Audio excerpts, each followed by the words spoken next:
Hi, everyone, and welcome to Student Workers, the Heart of the Library, presented by Mechele Romanchock. I'm Madeline Veach. I'll be moderating, and April Broughton is the track moderator for track 2. A few notes before we get started. If you have clarification questions during the presentation, it's fine to ask them. Otherwise, you can hold your substantive questions for the end of the presentation when we'll have at least 10 minutes for Q&A. I'll be giving Mechele a 5-minute warning at around 11:55, so you'll have a sense of when we're wrapping up and heading toward questions. If you do have a question for Mechele, you can enter it using the Q&A function along the bottom of your screen rather than entering it into the regular chat. April will be saving whatever's typed into the regular chat. So if folks are sharing important information there, links, we will have it saved to share back with you. And I think now that we've covered some of those technical details for today's session, I'm very pleased to introduce Mechele Romanchock. Mechele Romanchock is the Director of Libraries at Alfred University and the Public Services Team Leader. She has worked in school, public, and academic libraries for over 10 years, starting out as a student worker. She uses she, her, hers pronouns. And I'll turn it over to Mechele. Thank you. Thank you, Madeline, for moderating today. And I also wanted to thank Jocelyn for organizing the conference this year, for being our conference leader, and to April for the track channel management. And I also just wanted to thank all of you for joining. I understand there's a lot of online fatigue these days, so I appreciate you being here with us and here at SUNYLA. So today I'm going to present on one of my favorite topics, student workers. I am sure you have heard it said sometimes that the library is the heart of the university. We're using that for our theme this year. So following that logic, I consider student workers to be the heart of the libraries. What I want to particularly focus on is how we can use our student worker programs not only to fulfill the staffing needs we have for our libraries, but also as a platform to give the student a solid foundation in the basic job expectations for whatever career they go on to after graduation. So for the purposes of this presentation, I'm using the term student worker or student employee in a general sense, kind of interchangeably. And for your library, that could mean work study students or non-work study students, assistants, or possibly interns. But my experience has primarily been with undergraduate students working in circulation or public services departments. But I think that the concepts are easily applicable to other departments, such as technical services or archives, anywhere that students are working in your library. So I want to start by having you ask yourself, why do we hire students? So why do we hire students? If it's just about a labor force, if it's just about staffing the library, and if that was the only benefit, then students might not make the most sense to hire because they're always going to be temporary labor. They seem to graduate or transfer, that you don't have any 20-year library student worker veterans. It takes a lot of training and support. And they always seem to leave right when they get the hang of it, or they rarely have library experience prior to working, and they don't have much work history at all. So did you hear like cynical supervisor creeping in there and taking over? Cynical supervisor sometimes forgets about the big picture and all the other reasons for hiring students and looks at them strictly as a labor force. I think there are so many mutually beneficial reasons for employing students just beyond quote unquote additional hands. Here are some of the reasons that I sketched out. So I'm thinking, that we could certainly add more to this list, but so just as a few examples, they certainly do provide us with the support that we need to have expanded hours, and there might be projects and services that we couldn't tackle or couldn't continue if we didn't have their extremely valuable help that they provide. It's also an important financial opportunity that many students rely on. Working with the students is also a great opportunity to stay connected to the student perspective, not just on the library and your services specifically in the library, but also on what it's like to be a student currently in your institution. Regarding diversity and inclusion, I believe that our student employees should reflect the diversity of the student body. If this is not the case, then that is something to actively reflect on and address.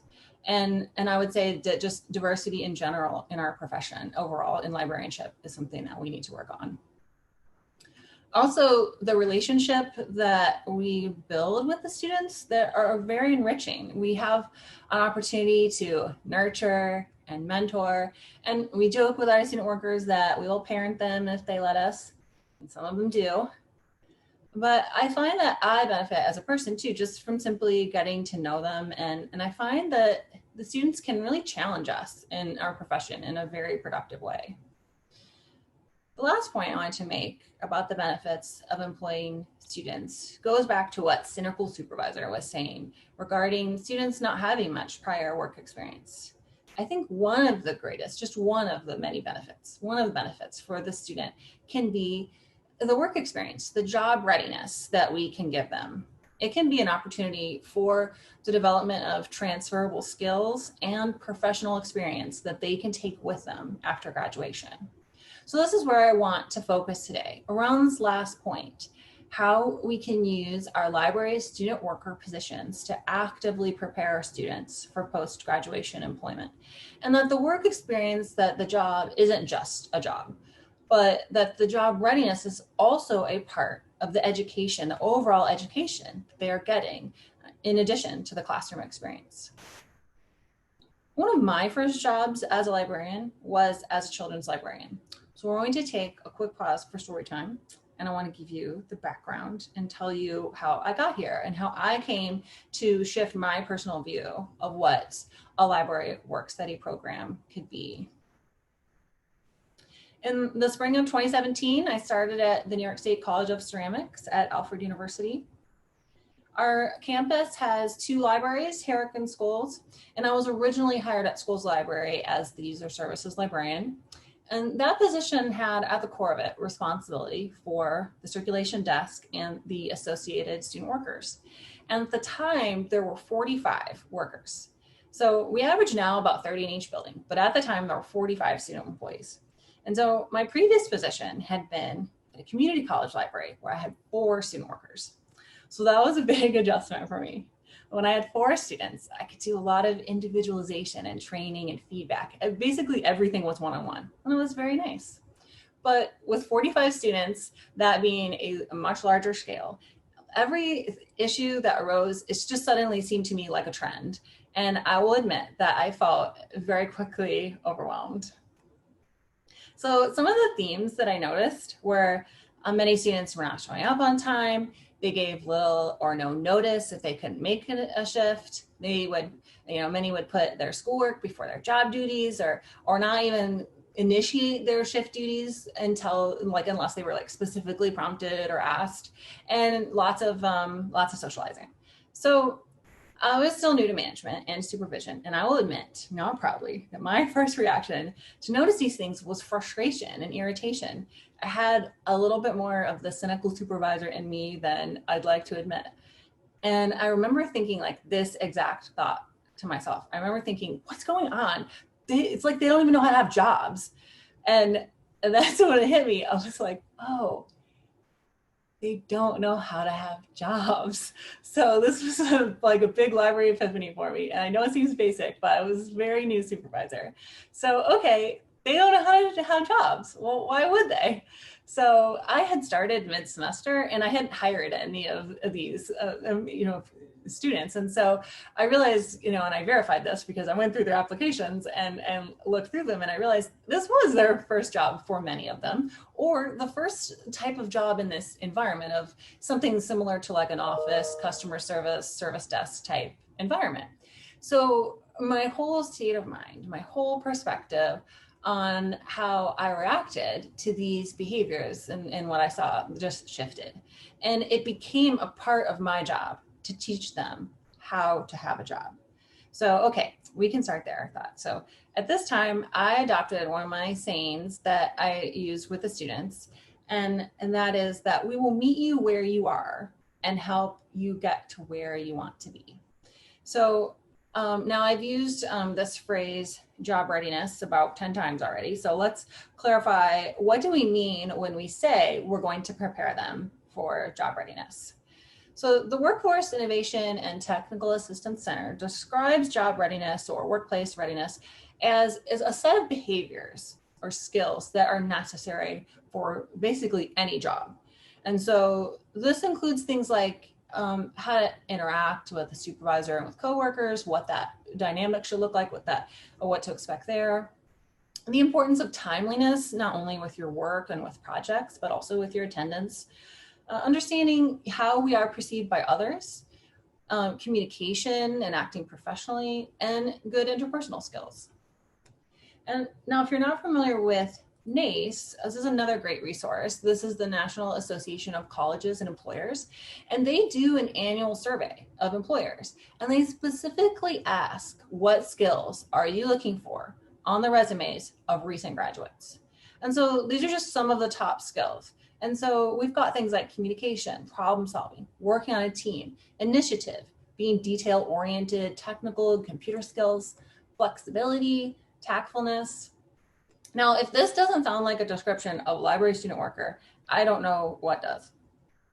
So I think the idea is to make sure we're connecting the dots here and to bring this right to the front and make the student aware that one of the things that we're doing here is preparing them for the workplace, even if that workplace doesn't end up being a library. So how do we do this? How do we create a work experience for them that will look like post-graduation employment? So I asked myself, I looked at my own career and what I had experienced in my career and in jobs that I've had. And I came up with 7 things that I thought would be important elements of a student worker program. 7 things that I see and experience, in the workforce. And so what I want to do is just go through these one by one and talk about how our public services team has incorporated these elements and share some examples. We, the themes here are just overall is that we typically start with some kind of application and interview process. There's going to be some onboarding training and then ongoing training. The expectations, should be laid out initially. And then most of us receive performance reviews. Hopefully, we all do. Then there's opportunities along the way for recognition and promotion and advancement opportunities. And then completing this cycle with an exit interview and continued support once somebody leaves your employment. So looking at these one by one, jobs usually start with an application and interview. And interviews can be very intimidating. So the idea here is to set a professional tone by having an interview, but not to make it an intense and stressful experience. And keeping in mind that this may be the first interview that they've ever been in.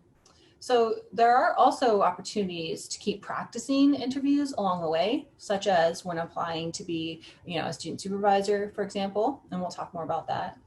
But I do think it's important to start with an interview and set that professional tone. So you can see a thumbnail here of our application. I have inserted some images of documents that we use, and I know you're really not gonna be able to read what they say. So they're really just more to act as a visual. And so I'm happy to share, I'll have my email on the last slide, and I'm happy to share copies of documents with you if you're interested, if you do want to just look at them to get your own ideas for your library. So you can just contact me if you're interested in that.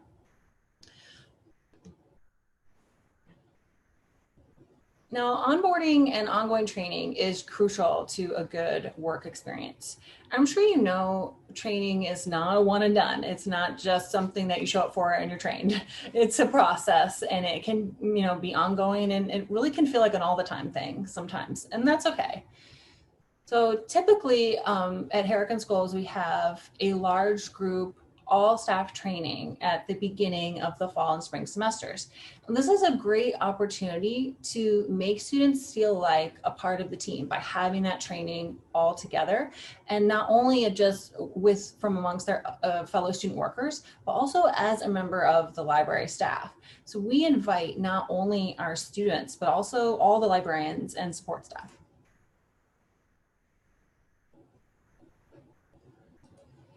So here's the sample of schedules that we have used sometimes. And so the one on the right is a typical example of where we might just have an hour of content, and the second half would be like a meal together for team building and just catching up with them or getting to know them.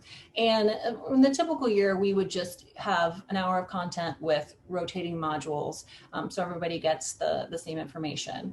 But the image on the left is one from this past fall that we did when we spent after we spent the summer migrating from Olive to Alma. And there was so much new content to introduce that we got permission to do an all-day training, and we called it training camp, like boot camp. And so we actually, it was all day. We fed them breakfast and lunch and really got to dig more deeply and practice a lot of those new skills that we needed to introduce. So for this coming fall, with the phased reopening of New York State and the social distancing measures in place, we do know that we'll have to create an alternative to this large group training. And so we'll have to figure out how to do that. Now, in terms of managing and tracking their training and their skill development, each new student gets a checklist to work through with whomever is training them. And using the example of a circulation worker, our public services team created a checklist by literally listing every skill that a student would need to know, from entering their hours on our timesheet to checking things in and out and desensitizing and shelving and searching for items in the catalog. So the skills were really broken down. And so they will work through this list with, throughout their training. Everybody can see what they've had and have not yet. Sometimes people work with, multiple supervisors. So it's a good way to manage that and keep everyone on the same page. But each returning student gets a nearly identical checklist for the refresher. It just starts from more of the point of view that, it's that they have heard it before. So it's a little bit less introductory. And so they're returning students, and so they're more experienced. And so we're building independence and working on that initiative trait that we talked about a second ago. So returning students are expected to be a little more self-directed and work through this during their shifts on their own. And so this one has a due date on it. So they have a target date to try to complete it by. And they complete the refresher tasks. Like on the right, you can see examples of, we didn't want just something that they could like check off, like, oh yeah, I remember how to do that. They actually have to like complete a task and work through it and like write an answer. And they can flag things that they feel like they want to review again. And so that works really well for us. In terms of setting expectations, one of the first things that you will want to do is to establish with an employee what the expectations are. And so here's a sample of the written expectations that we have for our student workers at Herrick and schools libraries. And so we don't just hand it to them. We use this as a basis for a conversation. So this is reviewed and discussed if they're a new student as a part of their first shift, and we can answer any questions for them and talk about it, and then they sign it. And returning students will also have a chance to re-review it and sign it, and they sign it annually. But earlier in the start of the quarantine, I attended a webinar by Ben Hogman at Ithaca College, and he talked about the concept of a working agreement. And so I love this idea, and I want to work toward implementing this. A working agreement is a little bit different because it doesn't just list the expectations that you have for the student. It also states what the student can expect from you as far as training and support and communication and feedback. And so I love that concept.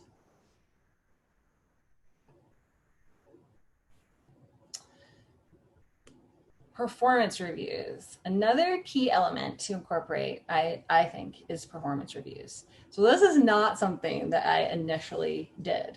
Honestly, I was worried that it would take too much time and I didn't feel like I would have time to write a review for each employee. But after seeing that first year go by, and despite setting expectations and providing, what I thought was a solid training foundation, I think there was still a need for more formal feedback. I think everybody, we're really good at giving that feedback on the fly and in the moment, and letting them know, giving some guidance along the way, but more formal feedback. So later we did add this, and I think it is worth the time, investment. So our process in using this form pictured here is that first the student does a self-evaluation using the scale. So basically there's just some key points drawn from, of course, the training and the expectations that we set from the beginning. And then so they do a self-evaluation. And then they're rated by a supervisor. And at that point, then they sit down and the supervisor and the student has a conversation. So we can discuss it and go over it together. So we sit down with the student and discuss it. And one of the opportunities here is that we have noticed that for the most part, students habitually underrate themselves. So this goes back to that job readiness skill that we talked about of understanding how you're perceived by others. So not only is an opportunity to review some areas for growth and find out what support and refreshers they need, and just address anything that we need them to do differently. But it's also an opportunity to build them up and emphasize the things that they're doing really well. I've noticed through observation that this does pay off for the time that it does take to do these for everybody. And I think it sets up an expected venue for exchanging feedback. And we find that they're motivated to get a good review. And so, because it's also important to be able to receive feedback as well as to give feedback, it's important for students to have a chance to identify where they feel their work experience could be improved. So at the end of the spring, we give the students a reapplication form to fill out. And so this gives them an opportunity in the spring, before we start hiring new employees, additional employees for the fall, to, state that, their intention to come back and check in. This would be a good way to get a count of who you're expecting back. But also, sometimes it's like, oh yeah, I'm going to be studying abroad in the fall. Can you hold my spot for the spring? I really want to come back in the spring, and just that kind of help. But also, the form, we included some feedback questions, and we asked them to tell us things like, what do you like about working here? What suggestions that you have? What could be better? What could be clearer? Sometimes we find too that they have these once they get to know the job a little better, they have these untapped skills that we could use. Some of them love making posters, or they want to help us run a program or decorate for holidays and things like that. So they give some opportunity, and we have taken them up on these things before. So then what we do is over the summer, we look at these and review these, and we incorporate the feedback that they have identified for improvement in our training, in our program, in our expectations, anything like that. And we incorporate it for the next fall into our fall training, or perhaps whatever else needs to be updated or changed, improved. Another key element, I think, to supporting job readiness is recognition. This is hopefully a part of, in everybody's professional experience. This is a really an important aspect of being a supervisor and a manager. It's very satisfying to have our successes acknowledged. You may have something like this already in your libraries, like maybe student worker of the month or student worker of the week, depending on how many students you have. We encourage, we have what we call a student spotlight. So we encourage students to nominate each other for this. So it doesn't just have to come from librarians and staff. So they also will nominate each other for when they see, a coworker doing a great job. Another thing that we have incorporated is we have bulletin boards in our staff areas that have a picture of each student, and we have developed these little badges for them that they can earn, or it also will show, you know, like who's new and like who's a supervisor and things like that. And but they also they get these little badges around their picture when, you know, after they pass LC Easy, once they practice and after the training, you know, part of it is learning to transfer calls and answer the phone and all that stuff, which I find that's one of the most intimidating things that I've found, that the students think is answering the phone. Or maybe they had a really difficult question and gave some great customer service, or found a long lost item, stuff like that. So we can use that, and we also acknowledge their years of service with us. And we find that they actually really do enjoy this. Another important thing as far as recognition and appreciation is we do these little goodie bags at the end of the semester, right before finals, and the librarians and staff come together and stuff these like treat bags, we call it like study fuel, and then they come down and they pick it up, and that's an opportunity for us to check on them and encourage them in their finals and wish them luck and make sure they're sleeping and eating and all of those things. And so that's something I look forward to. And recognizing them can also go beyond just what happens strictly on the job. It's important to show up for them. It's showing up at the research forum when they present their posters, at their art shows, at their sporting events or their dance concerts, showing up at awards night. And we nominate them for awards as well. So one of our library workers just won Outstanding Senior this past spring. So things like that.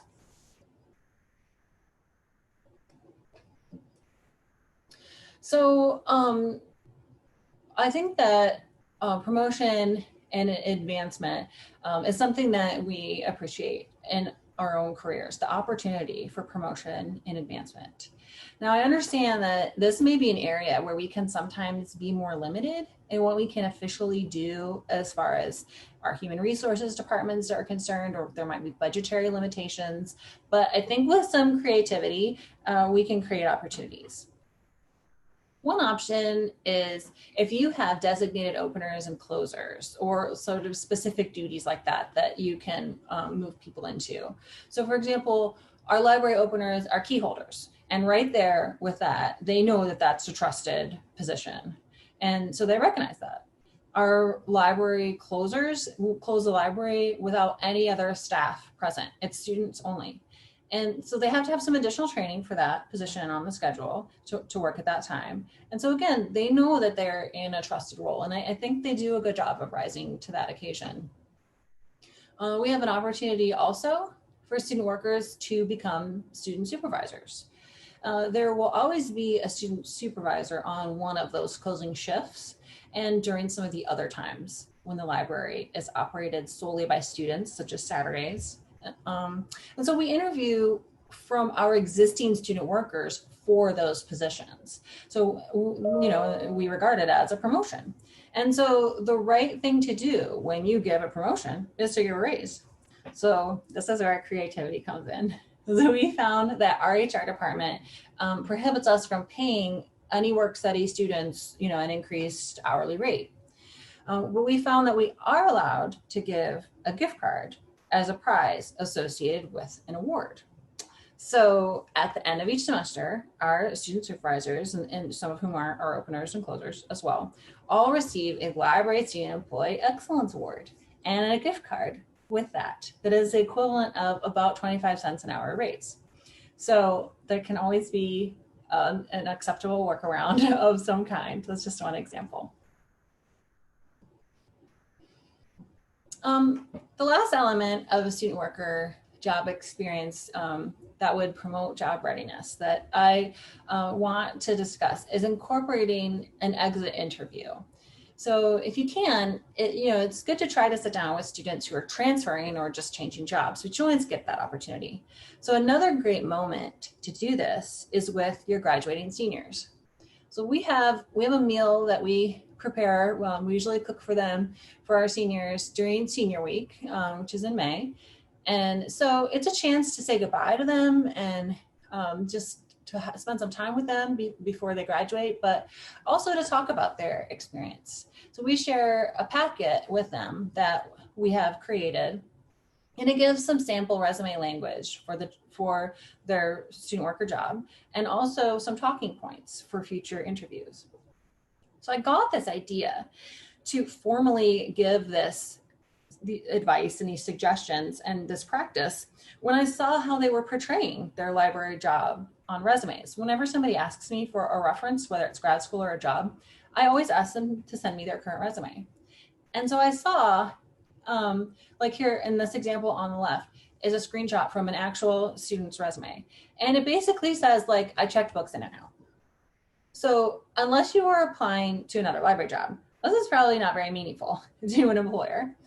But I also think it undervalues the skills that are required to check books in and out. So remember those skills that NACE identified that employers are looking for.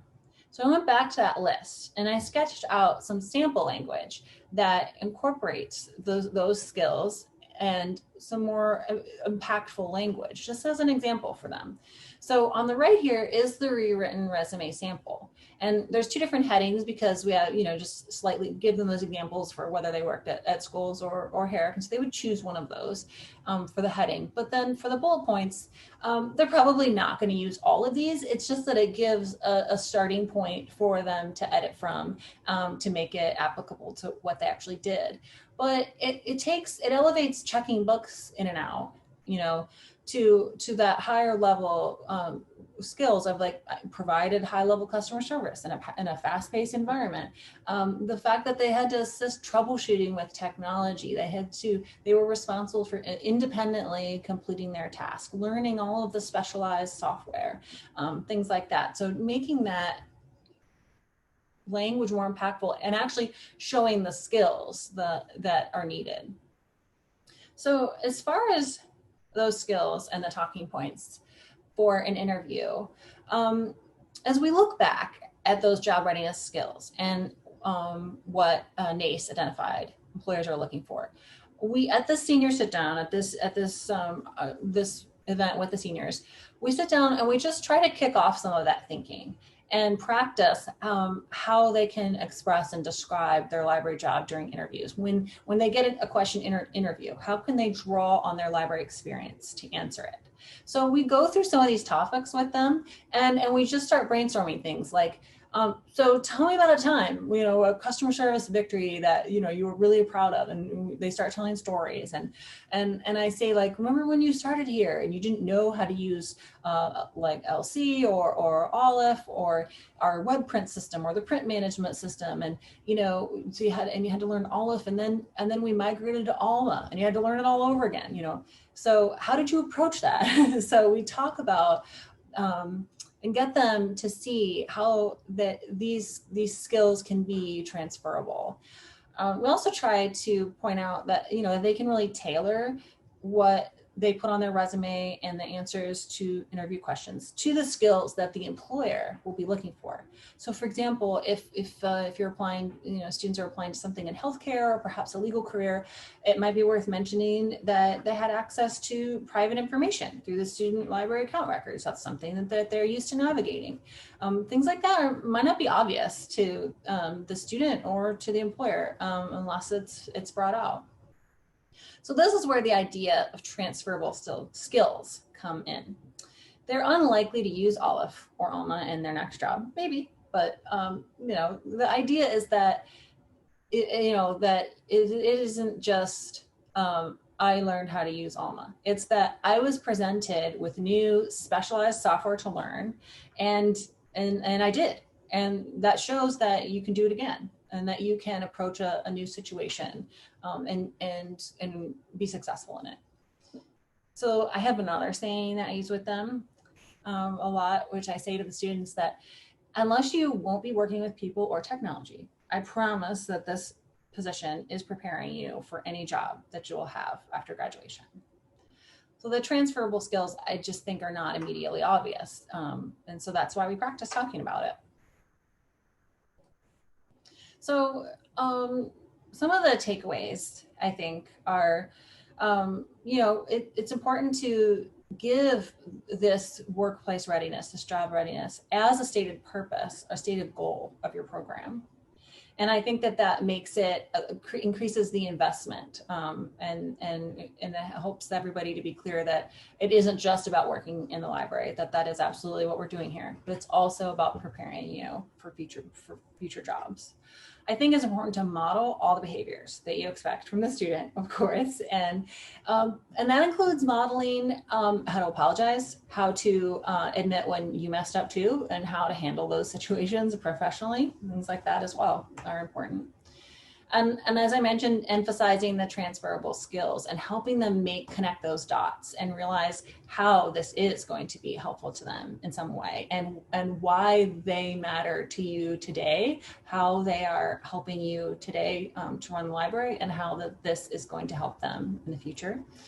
And I think it is absolutely worth mentioning that to have a program, a really good student worker program, it takes time. It takes, it takes effort, and it takes management takes time. And so you need administrative support to give you, as the supervisor, as the manager, you need time to do that. And that is not, everybody doesn't always have that. So if you have, as one of your goals, that we're helping them with a larger part of their education, we're helping them with job readiness, it can be a part of an argument to get the resources that you need to do the, to really devote to the proper level of management and supervision that they need. So I also want to say that, if you remember those trends that I noticed when I first started, those trends that I had outlined, I do feel that those behaviors diminish with this routine, that with the incorporation of these elements, that they all build on each other for a stronger program and a better foundation for the student after they graduate. The student recognizes that you are investing in them, and they recognize that you're investing in their long-term success and in them as a person. So I think that does show. So I actually think that I may have stayed on time. So so thank you. That's where I want to end today, because I do want to open it up for questions and discussion. How did we do, Madeline? We did well on time. That was great. Thank you so much, Mechele. I must have been talking fast. I can't believe I stayed on time. We do have a couple questions already, and we can start in on those. And other folks, if you have questions, please enter them into the Q&A at the bottom of your screen rather than the chat. I'll also check the chat to make sure we don't miss anyone. But the first question, for the times that the library is operated only by students, is there a security or other person on duty? No, not within the library building. So the library, there are Saturdays in both of our buildings are run completely by students. On Sundays, there is half of the day, run by students only, and then at some point, it's a little bit different at each building, but there'll be somebody from the public services team that does come in and supervise for some of that. But then every night of the week after 10 o'clock, so that's from either 10 to midnight or 10 to 1, depending on the building. The library is run solely by students. And so that is why they do need some extra training to prepare them for that. And we do have a good relationship with public safety, and we invite public safety to our trainings to kick off a positive relationship with the students and let them know that they can call public safety if they need them to.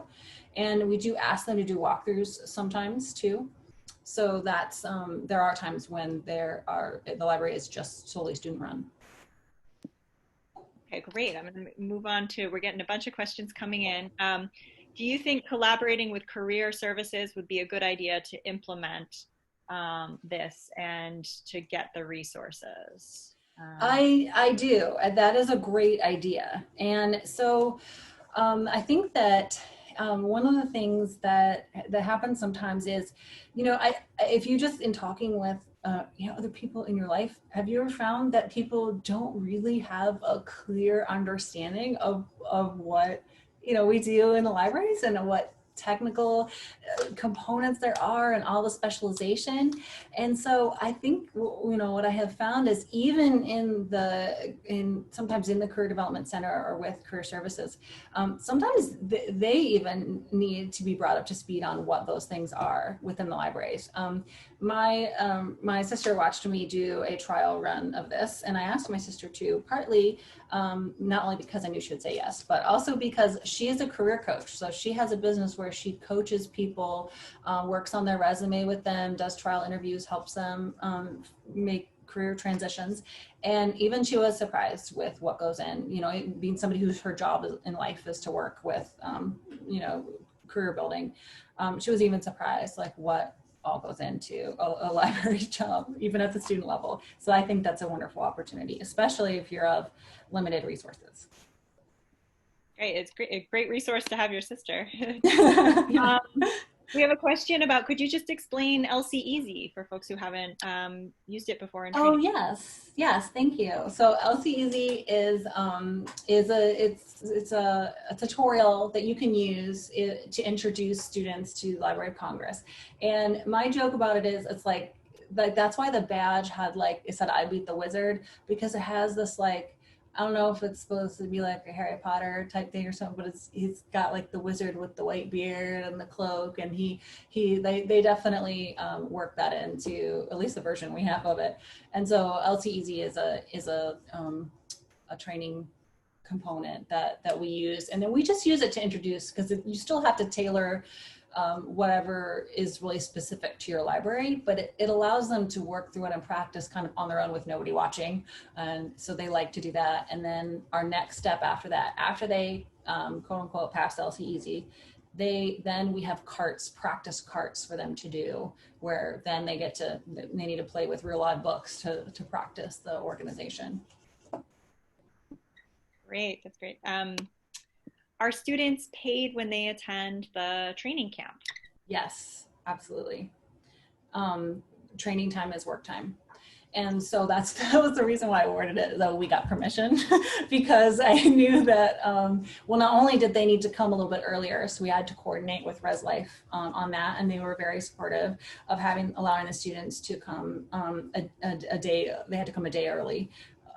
So that worked out. But also, we just had to really carefully manage the hours. It just took a little bit extra eyes on the schedule to make sure that we didn't go over hours. Because we do primarily use a work study at schools and Herrick, and we do have a very small amount funding wise where we can move them on to where it comes totally out of our budget. As at that point they're a student assistant, and that's kind of the back end of work study versus student assistant is where the money is coming from. But we can't do that a lot. And so we just had to make sure that we were careful with how we scheduled to make up for that. But that time investment, I think, was worth it. Great. Can you explain how the student supervisor position works?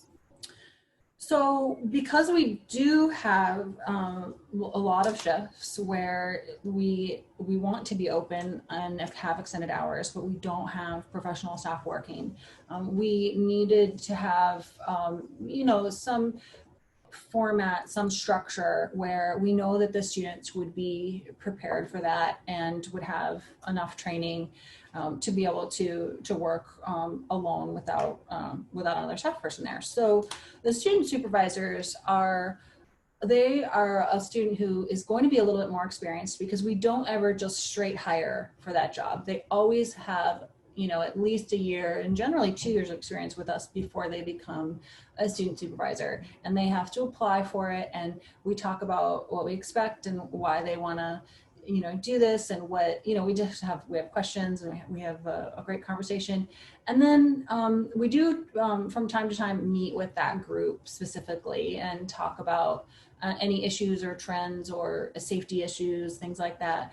But the idea is that we'll know that we have somebody who is the point person and is going to respond and react if there is an emergency or if there's a problem of any type. But even just, they'll fill out what we call a report, like it's just a short form where they can report anything from, what was like in the library, like if, I had to change the printer toner, or this, have any kind of like just sort of day-to-day things like that. Or they can also share with us about if there was just an issue or an incident or something that they had to address. And so we'll follow up with them, and it becomes a loop of communication where we can make sure that they're supported and they have the resources that they need. So I hope that answered the question.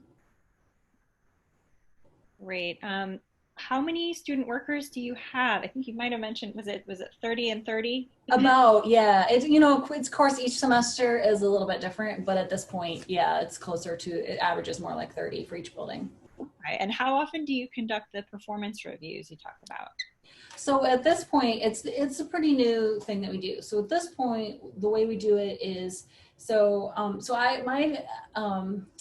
my background is my undergraduate degree is in anthropology, and so I think of that in what they call the annual cycle. In like if you're studying a culture, you generally map out what is the annual cycle, for this culture. So if you think of the academic year as like, that's our shared culture. We're in this academic setting, and what is that academic calendar? So I have a training plan that pretty much is like a cycle like that feeds itself. And the performance reviews comes so in the like I said, we have a big fall training, okay, and then we do some training along the way, and so then by the over winter break, the supervisors and our public services team, we will all work on the performance reviews.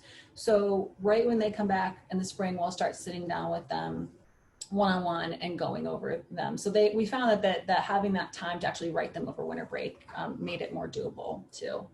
And so then they have they have a little bit of time in that fall to build their skills, and they'll do the self-evaluation in the fall semester. And then we usually sit down with them and go over them at the beginning of the spring semester.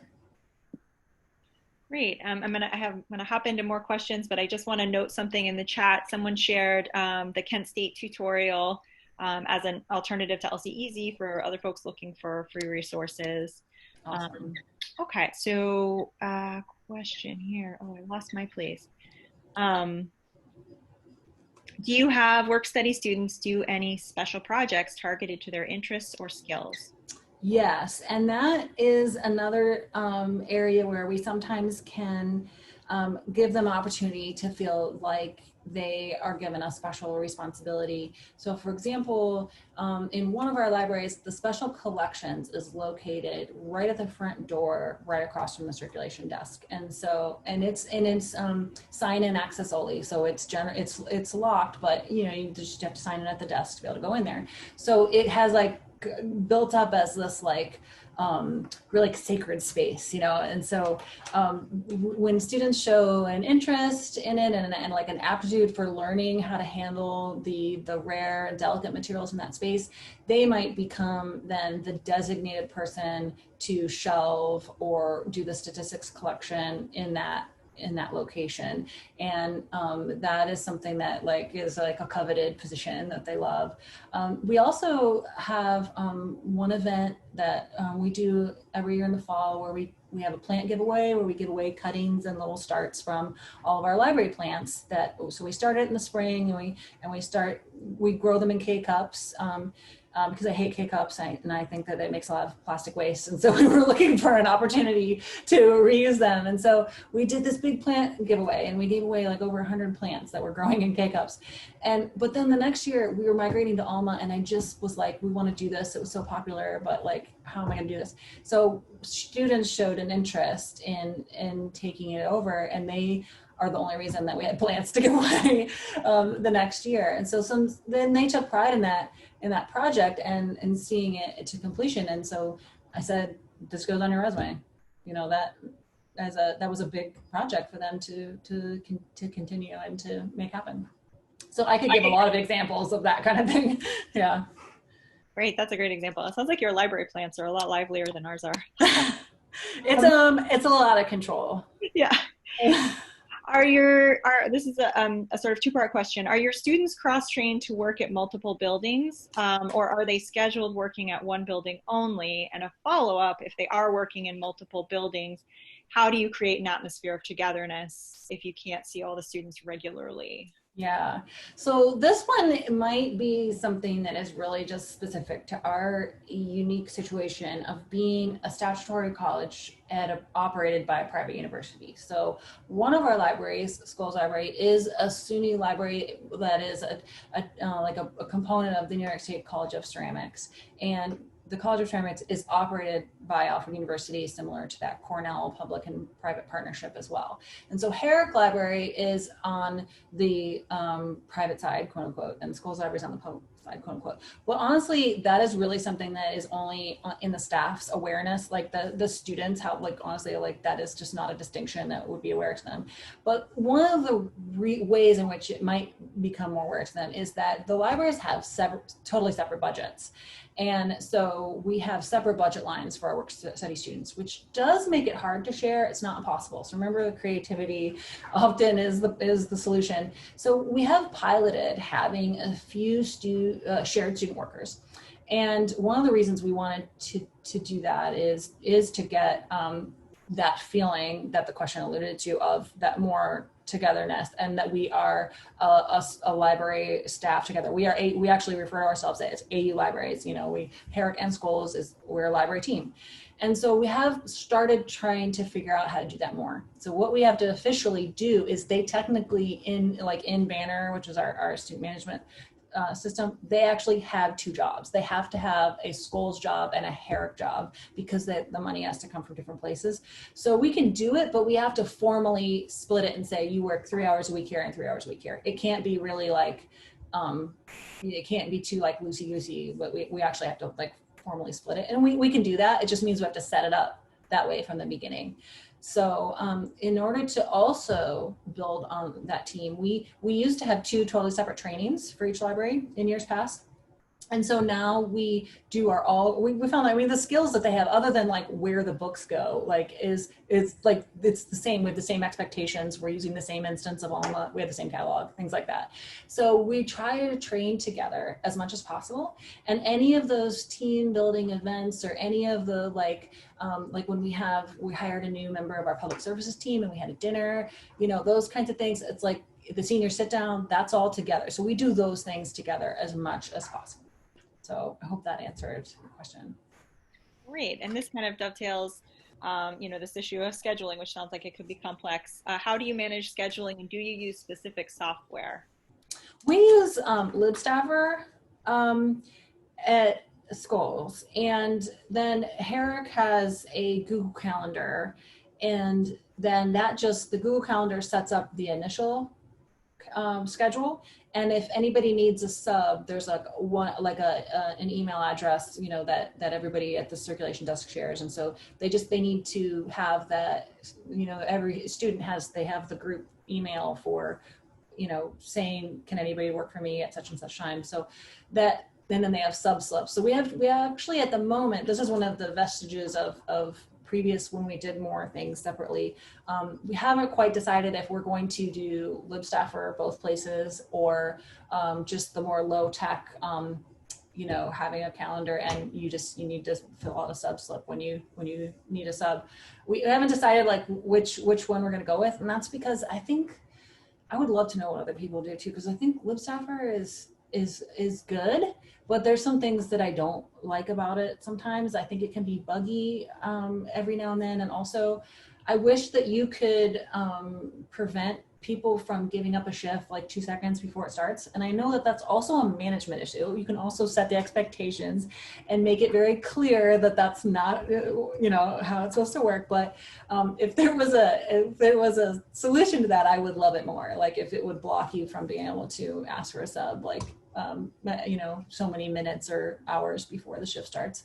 Things like that. If it was, I would like it even more. But so we do a little bit of both, and we're looking for a better way. So put your tips in the chat if you have any, because I want them. We have 2 questions left in about 5 minutes. Okay.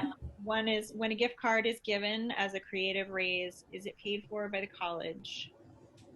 That does come from our library budget, which is one of the reasons why administrative support is important, because that might be something that you need permission for. So we do decide that, like, even though we don't have like it's not the same budget line necessarily as their hours, because that's restricted.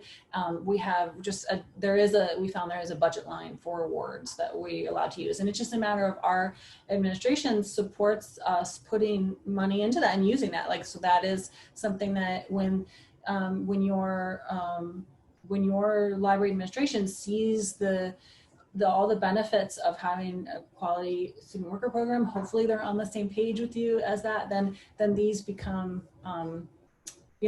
these become asks that you can get. And honestly, it isn't that expensive. We might, I think, spend maybe $750 a semester on that. I think that's, just a matter of, like, I know that it's a lot of money, and at the same time it's not. Like, it depends on what doing that, what the cost of doing that would be. Like, does that mean you can't do something else, or you have to cut something else, or that's good. It does come from our library budget. Okay, and the last question is about micro-credentialing. This person is working through the idea of requiring students interested in supervisor positions to take part in campus leadership programs. Are students at your school required or encouraged to take part? And if so, could you share what that looks like?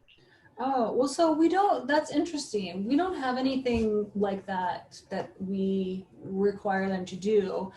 We find that the students who apply to become student supervisors are already also campus leaders in some way. I don't know, being a small campus, there are a lot of opportunities for leadership here, and basically anybody that wants to get involved or shows an interest, there is something for you here. And that's something that I think is special about Alfred. And so I think that I've never done that formally, so that's really interesting. If somebody else is doing something like that, I would like to know. We do have, leadership opportunities here, but I've never thought about the micro-credentialing in that way. That is interesting. Okay, great. I think we're starting to wrap up. A few other folks have shared in the chat some ideas they've had about scheduling, work management systems. I'm going to check it out. Yeah. Does anybody have any final questions before we wrap up the session and head into lunch? Okay. Well, then I just want to thank you, Mechele, Romanchock, for a great presentation. And yeah, it's been a pleasure, and enjoy your lunch, whatever you may be having. Thank you, and thank you, everybody. I appreciate it. I enjoyed the questions, and thank you for your time.